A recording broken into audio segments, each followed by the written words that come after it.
Bien, espero que se vea bien, que se escuche.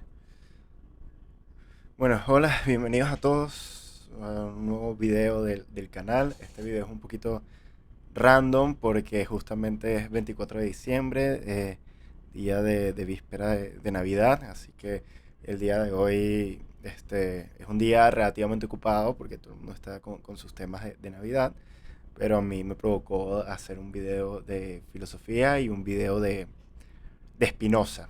El día de hoy me gustaría hacer una breve lectura y comentarios acerca de un pasaje en el libro que ya he tratado en el canal, Spinoza, Filosofía Práctica de Gilles Deleuze, específicamente la sección sobre la libertad en el pequeño como glosario de términos fundamentales de la ética de Spinoza. Básicamente, lo que me gustaría hacer es leer este texto y al mismo tiempo que leo el texto, leer los fragmentos de la ética y leer también de Rames, que es las clases de Gilles Deleuze sobre capitalismo y esquizofrenia. Y también, si se da el chance, leer un poco de el artículo de Deseo y Placer que se encuentra dentro de Dos regímenes de locos también de Gilles Deleuze, para tener una idea un poco clara de esto que me gustaría leer, que es el concepto de la libertad. Cómo Deleuze toma un concepto de libertad espinosista y lo transforma en un concepto meramente este, desquiciado, por así decirlo. Deleuze dirá que lo desquiciado ya se encontraba en Spinoza, pero él lo va a hacer un poco más loco. Entonces, bien, voy a leer, es corto, es solamente una página y media. Y dice, todo esfuerzo de la ética está destinado a romper el vínculo tradicional entre la libertad y la voluntad. Ya sea que se conciba la libertad como el poder de una voluntad de elegir o aún de crear, libertad de indiferencia, ya sea como el poder de ajustarse a un modelo y realizarlo, libertad ilustrada. Aquí Deleuze hace una doble comparación entre una libertad que intenta romper el vínculo de la libertad y la voluntad. Siempre se ha entendido que la libertad es libertad de voluntad. Yo a través de mi voluntad elijo de alguna forma una acción o una serie de procedimientos para llegar a un fin en específico. Por ejemplo, yo tengo voluntad de escoger A o B para poder llegar a X, que es mi fin final. Pero lo que intenta hacer esta ética espinosista es romper el vínculo entre la libertad y la voluntad. Y dice, ya sea que se conciba la libertad como el poder de elegir, como la voluntad para elegir, que sería libertad de indiferencia, o la libertad para poder ajustarse a un modelo y realizarlo. Aquí, aunque Spinoza estuvo antes que Kant, aquí podemos hacer la referencia al imperativo categórico kantiano. La libertad de seguir ese imperativo es ajustarse a un modelo de libertad, un modelo de praxis ética y realizarlo, que sería la libertad ilustrada. Entonces dice Deleuze, si se concibe así la libertad de Dios como la de un tirano, es decir, como la primera libertad, que sería la libertad de indiferencia o la voluntad de elegir algo, por un lado, o como la de un legislador, que sería la segunda forma de libertad o libertad ilustrada, se la vincula o bien a la contingencia física o bien a la posibilidad lógica. A la contingencia física en el caso de que escoja A o B dependiendo de una situación, o a una posibilidad lógica a través de un modelo perfecto de libertad. Así, dice Deleuze, introducimos a la inconstancia en potencia de Dios. Introducimos la inconstancia en la potencia de Dios, puesto que habría podido crear otra cosa, o, peor aún, la impotencia, puesto que su potencia se encuentra limitada por modelos de posibilidad. Aquí Dios no puede aparecer, diría Deleuze, dentro de la ética de Spinoza, como un Dios que esté vinculado a la contingencia o a la posibilidad lógica, porque eso estaría delimitando, determinando, presentando, como diría Deleuze, la inconstancia y la impotencia dentro del esquema de Dios. Si recuerdan, para Spinoza, Dios es la única sustancia perfecta. Y colocar una inconstancia, una inconsistencia dentro de Dios no le haría la sustancia perfecta. Porque como dice Deleuze, pudo haber creado una cosa u otra. O la impotencia cuando Dios se ve, aquí también aproximándonos a través de Deleuze, la impotencia cuando Dios se ve impedido de realizar algo por un modelo racional de libertad, que sería la libertad ilustrada. Dios dejaría de hacer X, Y, Z porque nos sigue un modelo, lo cual no iría carrilado a su propia naturaleza. Entonces, bien, además, dice Deleuze, concedemos existencia a abstracciones como la nada en la creación ex nihilo o el bien y lo mejor en la libertad ilustrada. Entonces aquí Deleuze nos invita a leer en la Ética de Spinoza el primer libro que se versa sobre Dios, la proposición 17. Esperen un segundo que lo busco acá. La proposición 17 y dice lo siguiente: Dios obra en virtud de las solas leyes de su naturaleza y no forzado por nadie. Esto es autoevidente porque ya Deleuze nos está advirtiendo. Si Dios no obrara según su propia naturaleza, estuviese condicionado tanto a una libertad de indiferencia, es decir, una libertad de contingencia. Dios estaría, en este caso, obrando en virtud de la contingencia, escoger A o B. Y en el otro caso, en la libertad ilustrada, Dios obra en virtud de las solas leyes de su naturaleza y no forzado por nadie. Estaría siendo forzado en una libertad ilustrada a obrar según un modelo específico de libertad. Vamos a seguir leyendo esta proposición. La demostración, según hemos mostrado en la proposición 16, que decía, de la necesidad de la naturaleza divina deben seguirse infinitas cosas de infinitos modos.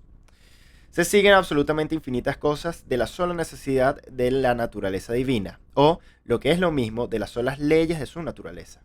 En la proposición 15 hemos demostrado que nada puede ser ni concebirse sin Dios, sino que todas las cosas son en Dios, por lo cual nada puede haber fuera de él que lo determine o fuerce a obrar, y por ello Dios obra en virtud de las solas leyes de su naturaleza y no forzado por nadie. Spinoza está aquí introduciendo que Dios no obra, como diría Deleuze, a fuerza de un legislador o de un tirano. No hay una voluntad por fuera de él que le impele a obrar de una forma, sino que Dios obra a partir de las puras, dice, obra en virtud de las solas leyes de su naturaleza. Primer corolario dice, de aquí se sigue, primero, que no hay ninguna causa que extrínseca o intrínsecamente incite a Dios a obrar, a no ser la perfección de su propia naturaleza. Lo cual viene de lo anterior. El corolario 2 dice, se sigue siguiendo, que solo Dios es causa libre. En efecto, solo Dios existe en virtud de la sola necesidad de su naturaleza y obra en virtud de la sola necesidad de su naturaleza. Por tanto, solo Él es causa libre. Aquí ya nos está adelantando Spinoza a lo que vamos a leer en un futuro en Deleuze. Que Dios es causa libre debido a que existe en virtud de su propia naturaleza. No en virtud de otra naturaleza, sino en la suya propia. Por lo tanto, podemos deducir que al existir en virtud de su propia naturaleza y obrar, y Dios existe en virtud de la sola necesidad de su naturaleza y obra en virtud de la sola naturaleza, es libre. Es decir, causa libre es cuando se obra a partir de su propia naturaleza. El Escolio dice lo siguiente: otros piensan que Dios es causa libre porque puede, según creen, hacer que no ocurra, o sea, que no sea producida por él, aquellas cosas que hemos dicho que se siguen de su naturaleza. Esto es, que está en su potestad. Pero esto es lo mismo que si dijesen que Dios puede hacer que de la naturaleza, del triángulo, no se siga que sus tres ángulos valen dos rectos, o que, dada una causa, no se siga de ella un efecto, lo cual es absurdo. Además, mostraré más adelante, sin ayuda de esta proposición, que ni el entendimiento ni la voluntad pertenecen a la naturaleza de Dios. Ya sé que hay muchos que creen poder demostrar que la naturaleza de Dios pertenece el entendimiento sumo y la voluntad libre. Entonces, esta proposición nos ha demostrado básicamente que Dios es causa libre porque actúa en virtud de su propia naturaleza. Lo cual es lo que nos está diciendo de los hasta ahora, que Dios no obra a partir de una voluntad legisladora, ni a través de una voluntad regida por un modelo racional del obrar, porque eso limitaría la acción de Dios. Y eso lo haría menos libre. Y como Dios es la sustancia perfecta, goza en sí la perfección de la libertad, es causa libre. Y si pensamos en una limitante de Dios, dejaría de volverse una causa, una sustancia perfecta. Dice Deleuze, siguiendo con el libro, Spinoza tiene por principio que la libertad nunca es propiedad de la voluntad. La voluntad no puede llamarse causa libre. La voluntad, finita o infinita, siempre es un modo determinado por una u otra causa distinta, aunque esta causa sea la naturaleza de Dios conforme al atributo del pensamiento. Aquí nos remite a la Ética, libro 1, proposición 32.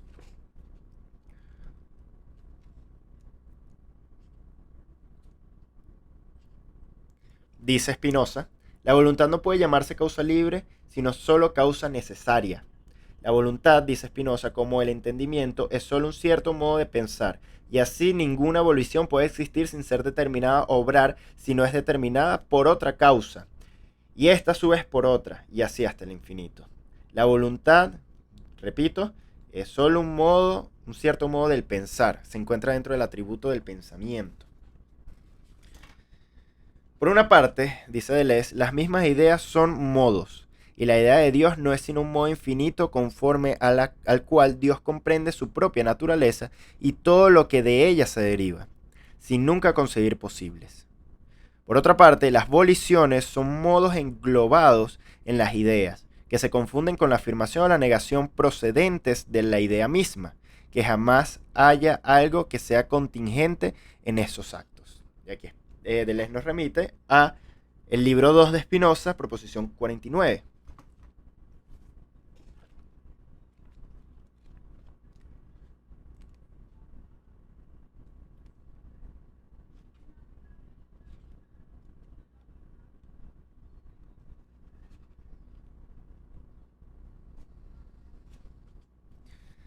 Dice Spinoza, en el alma, no se da ninguna volición en el sentido de afirmación y negación, aparte de aquella que está implícita en la idea, cuanto que es idea. Seguimos con Deleuze. Por esta razón, ni el entendimiento ni la voluntad pertenecen a la naturaleza o la esencia de Dios, ni son causas libres. Siendo la necesidad la modalidad única de todo lo que es decir, de todos los modos de la existencia, solo debe llamarse libre a una causa que existe por la sola necesidad de su naturaleza y por sí sola se determina a obrar. Así es Dios, constituido por una infinidad de atributos y causa de todas las cosas en el mismo sentido que es causa de sí mismo. Dios es libre porque todo lo que se sigue necesariamente es su propia esencia sin que consiga posibles ni cree contingentes. Lo que define la libertad es un interior y un sí mismo de la necesidad. Nunca se es libre por voluntad, por propia voluntad o aquello sobre lo cual ésta se regula, sino por la esencia y lo que de ella deriva. Aquí Deleuze entonces termina de encajar todo lo que tiene que ver con la esencia de la libertad o la causa libre en Dios que ya pudimos leer en Spinoza.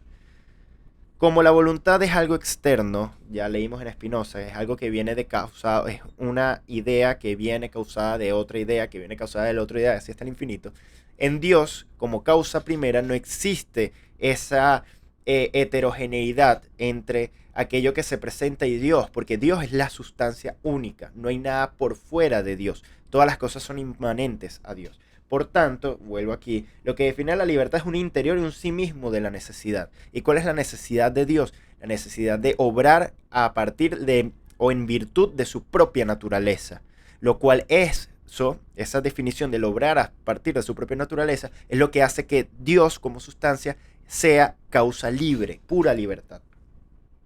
Nunca se es libre por propia voluntad y por aquello sobre lo cual ésta se regula, recordando que la voluntad es una idea y por lo cual la voluntad se regula, es decir, por un imperativo categórico o por la contingencia, sino por la esencia y lo que de ella se deriva. Se es libre no por las causas externas, sino por la propia esencia, el propio seguir la esencia o naturaleza de, en este caso, Dios. Sigue entonces aquí Deleuze. Podría decirse, en este sentido, que un modo es libre porque jamás se remite siempre a otra cosa, se pregunta. La libertad es una ilusión fundamental de la conciencia en la medida en que ésta ignora las causas, imagina lo posible y lo contingente, y cree en la acción voluntaria del alma sobre el cuerpo. Aquí Deleuze está utilizando todo el principio de la argumentación espinosista de que los hombres se creen libres y sin embargo son ignorantes de las causas que lo dominan. Por eso es tan importante la ética o los aspectos de la ética de Spinoza. Porque a partir del conocimiento de tus afectos, del conocimiento de tus sentimientos, de tus emociones, puedes entender las causas que a ti te controlan y ahí empezar a ser un poco más libre, pero ya llegaremos a eso. Para el modo es aún más imposible que para la sustancia vincular la libertad a la voluntad. Por el contrario, el modo posee una esencia, es decir, un grado de potencia. Cuando consigue formar ideas adecuadas, estas ideas son o bien nociones comunes que expresan su convivencia interna a otros modos existentes, el segundo tipo del conocimiento, o bien la idea de su propia esencia que conviene necesaria e interiormente a la esencia de Dios y todas las demás esencias. Tercer tipo. Si quieren algún video sobre la forma nociológica o epistemológica de los tipos de conocimiento de Spinoza, me lo hacen saber en los comentarios. Dice Deleuze, de estas ideas adecuadas se derivan necesariamente afectos o sentimientos activos de tal manera que se explican por la propia potencia del modo. Entonces, al modo existente se lo llama libre. Así, el hombre no nace libre, sino que llega a serlo, se libera, y el libro 4 de la ética retrata a este hombre libre o fuerte. El hombre, el más potente de todos los finitos, es libre en cuanto se apodera de su capacidad de obrar, o sea, cuando en su conatus está determinado por ideas adecuadas en las que se derivan afectos activos, los cuales se explican por su propia esencia. La libertad está siempre vinculada a la esencia de lo que ella se deriva y no a la voluntad y a lo que ella regula. Es muchísimo y es muy pesado y vamos a intentar deslindando o articularlo un poquito más. Lo que nos dice Deleuze es que no podemos tratar al modo existente como Dios. Cuando Dios es causa libre, el modo existente es causa contingente. En el sentido de que siempre depende de otra cosa y de otra cosa y de otra cosa para su conformación. Y sobre todo porque, como decía Deleuze, la libertad es una ilusión fundamental en la medida en que el ser humano ignora las causas y cree en la acción voluntaria del alma sobre el cuerpo. Sin embargo, como decía Spinoza y también Deleuze, nosotros somos ignorantes de las causas que nos dominan. Entonces, el modo sigue un camino de la liberación, un camino para llegar a la libertad a partir de la formación de ideas adecuadas que aumentan nuestro grado de potencia. Vamos con ello. Teniendo las ideas adecuadas de las cosas que nos condicionan, empezamos a tener, esto diría Spinoza en la parte 5 de la ética, una idea perfecta de Dios, lo cual nos va a llevar a la libertad. Pero vamos a retroceder y vamos a ir a la parte de los grados de potencia y el conatus y los afectos. Entonces, todo modo tiene un grado de potencia. Toda cuestión existente, toda modificación de la sustancia, yo, el micrófono, el libro, todo, tiene un grado de potencia. Ese grado de potencia aumenta o disminuye dependiendo de si este ser, este ente, es de alguna forma aumenta o disminuye dependiendo las afecciones que lo interpelan, teniendo afecciones activas o pasiones o alegría, como diría Spinoza, cuando dos cosas o una cosa que entra en contacto conmigo aumenta mi capacidad de obrar, o al revés, limita mi capacidad de obrar.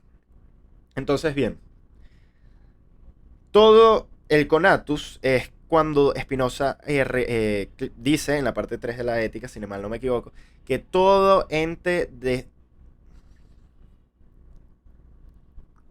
Bien, Spinoza define al hombre como el más potente de los modos finitos, y es libre en cuanto se apodera de su capacidad de obrar.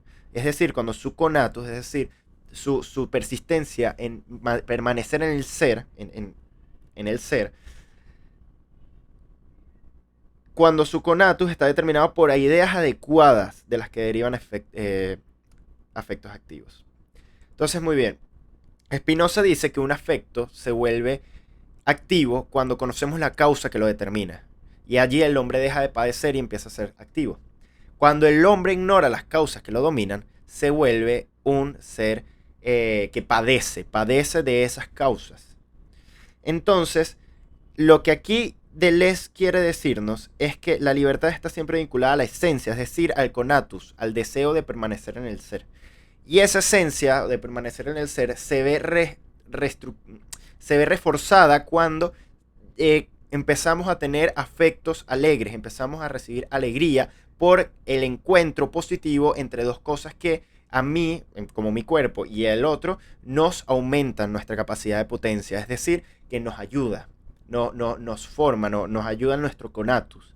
Entonces, la libertad va vinculada a la esencia o a la naturaleza de la que ella se deriva, no a la voluntad y lo que ella regula, porque la voluntad de hacer una idea está condicionada y lo que nos hace es mantenernos siempre determinados a un tipo fijo de actuar, un tipo fijo de pensar, un tipo fijo de sentir y qué hacer con esos sentimientos. Por lo tanto, la libertad no está vinculada a una voluntad de escoger, sino está vinculada a tu propia potencia dentro de tu esencia como conatus de poder generar la mayor cantidad de alegría posible. La libertad no es que yo pueda decidir A o B, sino que yo pueda seguir cultivando esas afecciones activas, empezar a cultivar esas potencias o aumentar mi grado de potencia a pesar de todas las cosas que me determinan. ¿Y cómo yo hago eso? A partir de un segundo tipo de conocimiento y tercer tipo de conocimiento que me da una idea adecuada de las cosas que me están afectando. Porque decía Spinoza que tener una idea adecuada de las cosas nos hace comprender mejor de qué forma estamos determinados y además nos ayuda a comprender bien cómo funciona Dios, cómo llegar hasta Dios. ¿Cómo se llega hasta Dios? A través de un tipo de conocimiento, una idea adecuada, y el amor a Dios es causa de toda felicidad. O nadie puede odiar a Dios, diría Spinoza, porque Dios es la causa de la felicidad.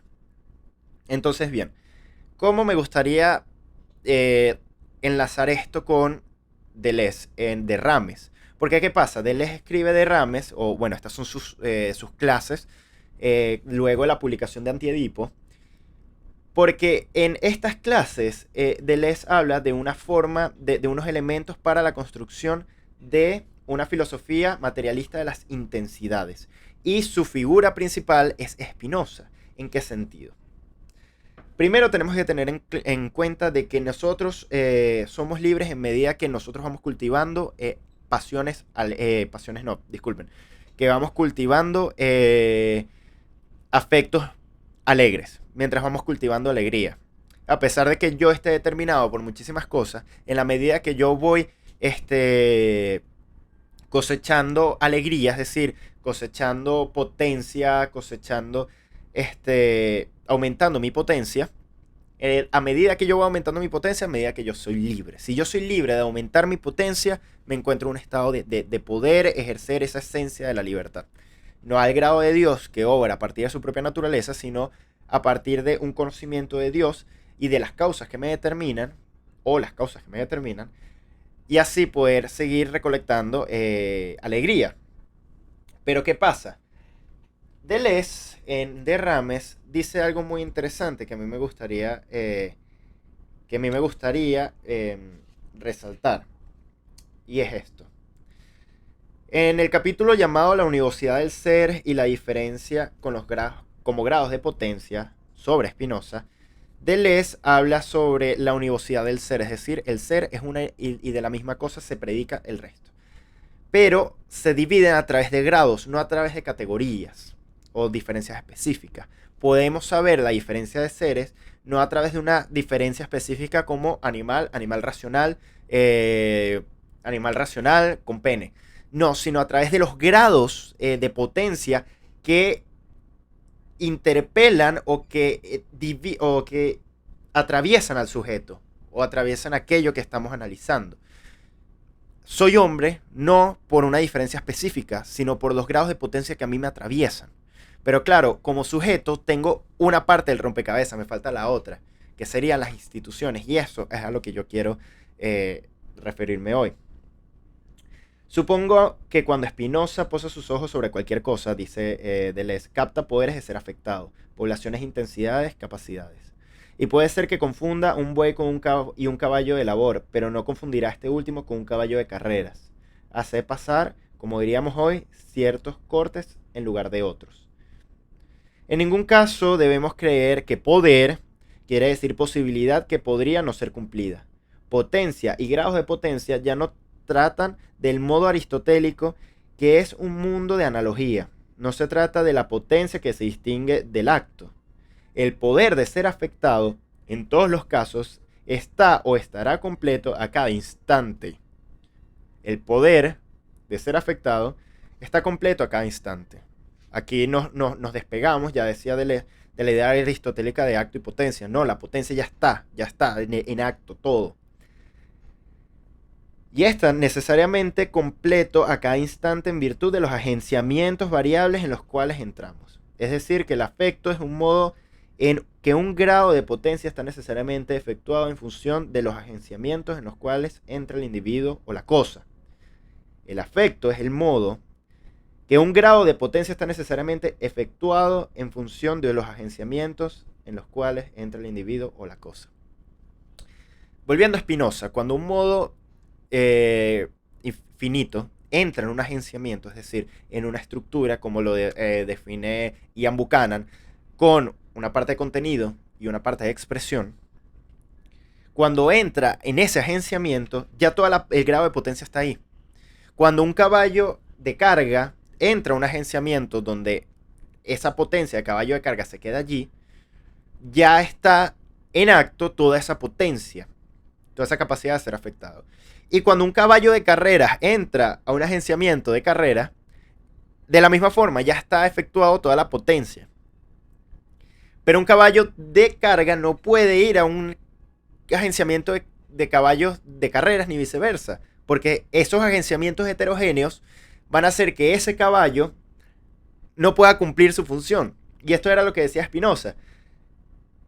Deleuze, perdón. Spinoza puede reconocer la diferencia entre un caballo de labor y un caballo de carreras por los agenciamientos y por la potencia que se generan allí.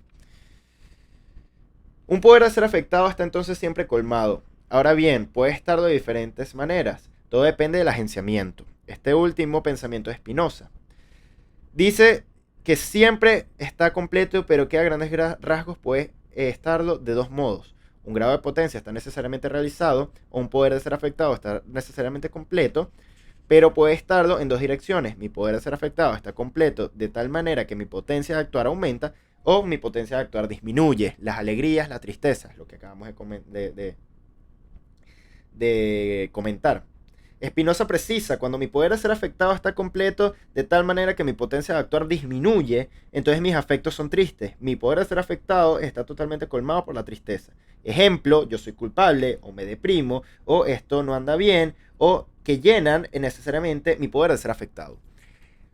Mi poder de ser afectado en todo agenciamiento ya está cumplido. Y ese poder de ser afectado o es positivo o negativo. Cuando yo entro a una iglesia, mi poder de ser afectado disminuye porque me siento culpable.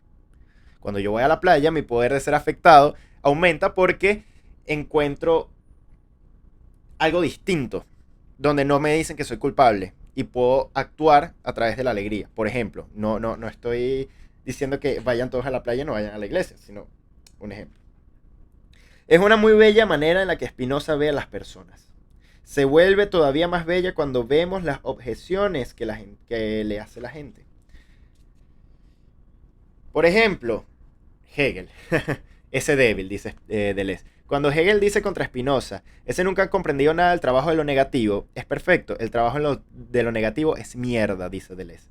No es que no lo comprenda, él lo comprende muy bien. El trabajo en lo negativo de las pasiones tristes son las que completan mi poder de ser afectado en condiciones tales que necesariamente disminuyen mi potencia de actuar.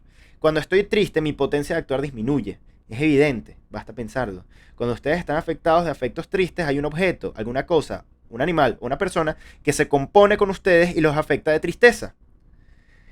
En el caso del afecto triste, la potencia de la otra cosa y la vuestra se sustraen, puesto que todo el esfuerzo en ese momento consistiría en una lucha para liquidar esa tristeza. Cuando al contrario ustedes son afectados por afectos libres, la potencia de la cosa que los afecta de ese modo y vuestra potencia se componen y se adicionan. Vuestra potencia de actuar para un mismo poder de ser afectados, que es el suyo, se expande. Entonces, bien. Más adelante, y esto es para mí lo clave, dice Deleuze lo siguiente. Spinoza se pregunta qué es eso que llamamos los poderes. Él planteaba la cuestión del poder de una manera bastante ridícula. El poder se opone a la potencia. La potencia es nuestro propio juego, en cada uno, en nosotros, en los animales, en las cosas. El poder es otra cosa. Se pregunta cómo funciona eso de que algunas personas tomen el poder sobre otras. ¿Qué quiere decir tener el poder sobre alguien? Tener el poder sobre alguien es estar en condiciones de ser afectado de tal o cual manera. Los poderes son fundamentalmente instituciones hechas para afectarnos de tristeza.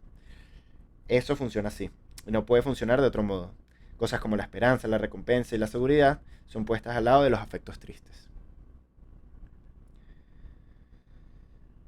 Y esto es lo que yo considero fundamental, y es colocar el grado de potencia, que ya lo relacionamos con la libertad, dentro del juego de los agenciamientos de poder, las instituciones de poder que nos llenan de efectos tristes. Como ya entendemos que nuestra naturaleza, como conatus, como desear a mantenernos en el ser, se cumple a través de la potencia, de que nuestro grado de potencia aumente a través de afecciones felices, y evitar las afecciones tristes o las pasiones tristes porque disminuye mi grado de potencia.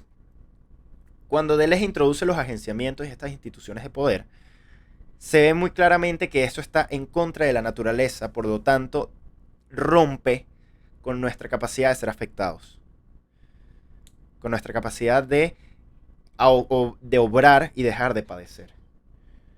Por ejemplo, cuando entramos a una iglesia, sentimos culpa, disminuye nuestra capacidad, nuestra potencia. Y las cosas como la esperanza, la recompensa y la seguridad, si leen la ética de Spinoza en su glosario de emociones, los sentimientos, ahí se ve perfectamente por qué están dentro de las pasiones tristes. Sigue Deleuze, los poderes no nos tienen más que afectándonos. Es decir, completando nuestro poder de ser afectados a través de afectos tristes. Sin duda existen mil maneras de hacerlo. Spinoza ha visto el poder de Estado y el poder de la Iglesia. Piensa que son poderes que fundamentalmente poseen a sus sujetos afectándolos de afectos tristes, es decir, deprimiéndolos. Afectándonos de tristeza es la operación fundamental del poder, lo que implica evidentemente todo un juego de compensaciones. Si eres sensato, tendrás recompensa. Por eso Spinoza le coloca el gusto por las condecoraciones del lado de los afectos tristes. Las recompensas son como una especie de compensación de una tristeza de ser fundamental. Spinoza no dirá que las instituciones sociales nos suministran modelos, dirá que nos llenan de afecciones. Una institución social es una máquina de afectos, llena vuestro poder de ser afectado.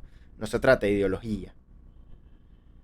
Entonces, aquí hay una lucha a la institucionalidad, en el sentido de que hay que rechazar todas aquellas instituciones que nos llenen de tristezas, porque la libertad, en un sentido espinosista, no es la voluntad de escoger A o B, C.